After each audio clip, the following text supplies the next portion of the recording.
Welcome, ladies and gentlemen, to this YouTube video entitled, What is the Definition of a Financial Salesman? I'm Sanford Khan, business author and speaker. If you get something of value from this presentation, I appreciate it.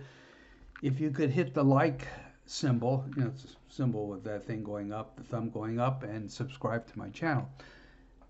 I read the Wall Street Journal every day. Well, it comes out 6 days a week. And it's amazing, over the years, I read about people, celebrities, regular people, who've been screwed by financial salesmen. Just absolutely screwed. They lost their money. And FTX is one of them on the crypto exchange and all that. So I want you to remember this definition of a financial salesman. A financial salesman is a used car dealer in a fancy suit. Is a used car dealer in a fancy suit. Be distrustful of them.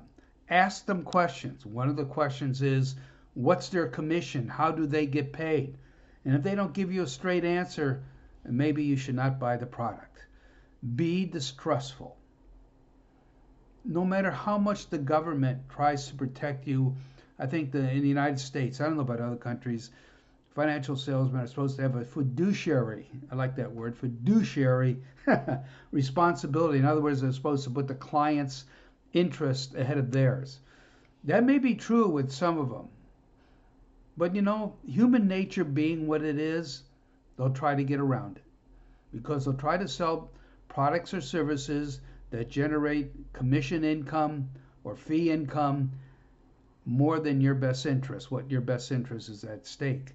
So therefore, be distrustful of them. Ask questions. I don't care how much the government tries to protect you. In the end, it's your responsibility to make the final decision and be distrustful. Well, that's it for now. Anyways, appreciate if you could hit the like symbol and subscribe to my channel. And guess what? I'll see you again. Take care now, folks.